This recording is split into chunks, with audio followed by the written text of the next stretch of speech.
What's going on YouTube? The Alphonsus D Gradelock back again with another deck profile. This time we have a top 4 finish featuring... Hey guys, it's Dan. I literally did it back to back. I'm such a cool card game player that I decided to enter a premium with a Copium D Police Lust, and I hope you enjoy the profile. So yeah, this is Goyusha. This is my favorite starter. So the Superior Ride game is very strong. You win the die roll, go first, and you are striding while your opponent is at grade 2. It's very powerful. Lots of force marker generation in the deck, and overall, very nice. So now we're going to talk about what the spice is. And the spice, ladies and gentlemen, is Dai Kaiser. Dai Kaiser is the spice because I just want to burn my opponent every time they hit a sentinel, and I hit grade 3s. Pretty much, it's the whole basis of the deck is to generate force markers, force 1 specifically, and just slowly just swing in over your opponent's vanguard for just astronomically high power every consecutive turn. And so that's why I chose Dai Kaiser. However, we are backing him up with Daisaurus. Very self-explanatory. Daisaurus with the 10k soul charge, drive check. Not really much to explain there. Now, the real spice. I'm playing Legion Dai Kaiser. Why? Because I'm really sick and tired of all these perfect cards and all these cards saying, oh yeah, no hit, oh boo-hoo. Yeah, here's the thing that says, I'm breaking your shields whether you want to or not. Do with that information what you will. Obviously, I'm playing 2 mate. So yeah, my own personal list, I literally ended up riding this card three whole times this entire tournament, and twice of which was in one singular game against Bugs. And then the other one was in my top 4 match against Gurgit, and it just outperformed tremendously. It was my favorite aspect of the entire day. And so what is Dai Kaiser without Kaizard? Pretty self-explanatory. When he's ran over, you get to discard a card, get an additional force marker on your vanguard, and just push for mega high damage. Very good rear guard. 10k if you have 1, plus 10k if you have 1 force marker on your vanguard, plus another 10k if you have 3, which is very easy to achieve in this deck. Backing him up, we have 3 Dai Bazooka, more grade 3 slots, especially if we're on Dai Kaiser. Gets free counter charge, free soul charge, bust through all of my opponent's shields. I don't care about what they're playing. Rounding out grade 2s, we're playing 2 Dai Jet. Dai Jet is very pivotal for the deck. However, it's not as good in terms of utility as something like a Dai Bazooka or a Kaizard, because I want Kaiser to be my main ride, and then this I could technically tutor at any time with a Geo Maglass. But otherwise, he allows me to recycle like Daisauruses or Dai Kaisers in order that I use to bitch for stride to just give power to my banger and help me punch through thresholds. Grade 1s, die prop, 3 die prop. This is gonna get. I want to bump this to 4, so I have a very designated grade 1 ride as opposed to 3. It's very good for just filtering out like your mates that you draw into, or the Dai Kaiser that you draw into that you don't want to see, specifically the Legion one. Next up, we play 3 Dai Jacker. Complete 100% outperformed today. Was able to help me get crits onto my vanguard and just swing for big numbers with crit that my opponents had to make a very tough decision whether or not they want to block or take it on a peak turn. So they either like blocked it or they had to eat the damage and I just sack crits on top of them. In terms of more D-Robos, we play 3 Dai Magnal because it is a D-Robo PG that can get 4,000 power shield value for every D-Robo in your soul, so that gets really big really fast, especially after you go Yusha. And then our last PG is a Enigma and Calm. Recycling PG is always nice. Play 1 Laurel. It's a card. I'm thinking of cutting him because I would rather have the extra shield and the guaranteed ride for die prop, but if I can fire a way to leave him in the deck, I'll do it. Triggers. Vanilla D-Robo triggers. Playing 9 crits. This has to be a 5k trigger only because these are the only 2 D-Robo 10k triggers in the NV. So I decided to play a Dai Wolf. Mods played a Margle clone draw trigger in his build, but I wanted to just go for the 9 crit just to force out pressure and make sure I kill on like peak turns if I just sack hard enough, which I've done. My over trigger, I've cut Linka down to 2. Not really much to say here.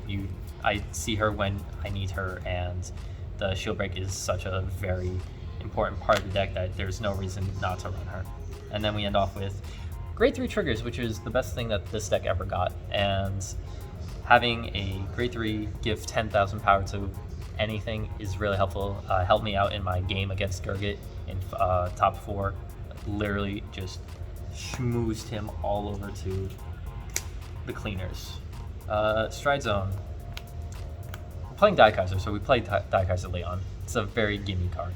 I only went into this once because I want this to be used as an attempt to finish the game when my opponent has a decent amount, like around like 6 or 8 cards in hand, and I just want to be like, all right, cool. Show me a perfect guard or show me several cards out of your hand that are G Guardians that I can just retire and force you to have to block this attack because this is going to be big and it has the shield break.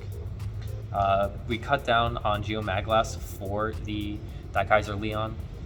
It's a very good first turn stride if your opponent is playing like a slower deck and you want to crit rush them by calling 3s onto them. So if they have the heal guard in hand, it is what it is. There's nothing really you can do about it, but otherwise you're still like hitting them for like at least 1 damage, and you've just forced out a heal guard from their hand that could be ostensibly used for a G Guardian later in the game. Rounding out is Peak. This is your main card to stride into usually, especially if you can have it set up so you get a Peak restand on your first stride. If you somehow, if I was forced to ride the grade 3 first, I would just G guard and then just stride into Peak in order to just get the restand and swing for heavy pressure. Rounding out the Robo stride lineup is a Final Max DX. This is here purely for the scenarios in which I am damage denied. I have no face-up counterblast to speak of. I've been contemplating taking this out and replacing it with something like a X Tiger, because I can get to the 45k threshold for the crit easy, and then that's just forcing more guard out of my opponent's hands. Like, this is not something I would want to play in like the future, only because something like X Tiger fulfills its role better, and then like later on, like Cosmo Winger is 100% gonna be replacing this card. We play Stark, never went into it. Play Progenitor Dragon, never went into it. Ostensibly, you could I could probably take these out, play like some more stuff, probably like play an X Tiger or 2, put the GB8 back in. Is what it is. G Guardians, Last Dolphin, free counter charge, soul charge, and lets you just get massive shield value if you have somehow like still have a big board. 1 Caribou, easy 25k shields, can basically substitute a heal guardian and just gets you more G count. Go 5. Go 5 is a very, very good card. Lets me pull stuff out of soul that I need. It's like when I go use Shirai, and it's just an overall good G Guardian to use. And then last I have 2 Zeal. I never use Zeal. Next I have 2 Zeal. I never use Zeal. This is mostly a leftover from the list that I played before and was like expecting to play against like more like aggro decks today. I never really went into this, so at the very least I can probably cut one of these back for a Dismal ostensibly, but it depends on like the local meta that I'll see and what I might have. So my overall breakdown of my top standing fights were round 1. We queued up into TIE Fighter's team. Shout out to TIE Fighter. I was facing his Luard player, and I just absolutely thrashed him into oblivion by just sacking with like big numbers that he just couldn't guard. And it helped that I just was able to superior ride on him, and he really couldn't do much about it. Next up, I fought Nubatama. Nubatama, I won. He healed early, but I just ended up snowballing more and more power over the course of the entire game. So it really didn't matter like what he was doing. Next up, I fought Mega Colony, Order Colony. That was the game where I double legioned in order to just fish out like perfect guards and stuff from his hand, and I ended up decking him out because he only ended up having 2 cards in hand, and I was just hitting for big number, like 70k with like 2 crit and shield break. Followed up, I fought another Order Colony. I lost that one. I had to G-assist, which is very rough in this deck. If I don't see my pieces, I really have a hard time catching up. Followed that up, I fought Luard again. That was another match for me, easy match for me, because I ended up going first. I rode to my grade 1, and then he proceeded to call down a full board of grade 1s that I just decided, I was like, all right, I'm going to take these. And then I proceeded to ride to Kaiser, call my dudes, superior ride into Dai Kaiser, and then just punch his face in. And yeah, he had to take a 98k peak with a crit and shield break live. So very easy. Round 6, I fought Shiryuki. This was Orange's team. Shiryuki was just a very interesting game. I played against Shiryuki a couple times, but I really haven't sussed out the proper method to play against it. I just chose, he was grade 2 gaming me, and I made the mistake of continuing the grade 2 game against him when I should have just immediately ridden my Daikaiser and just try to out value him in the long game.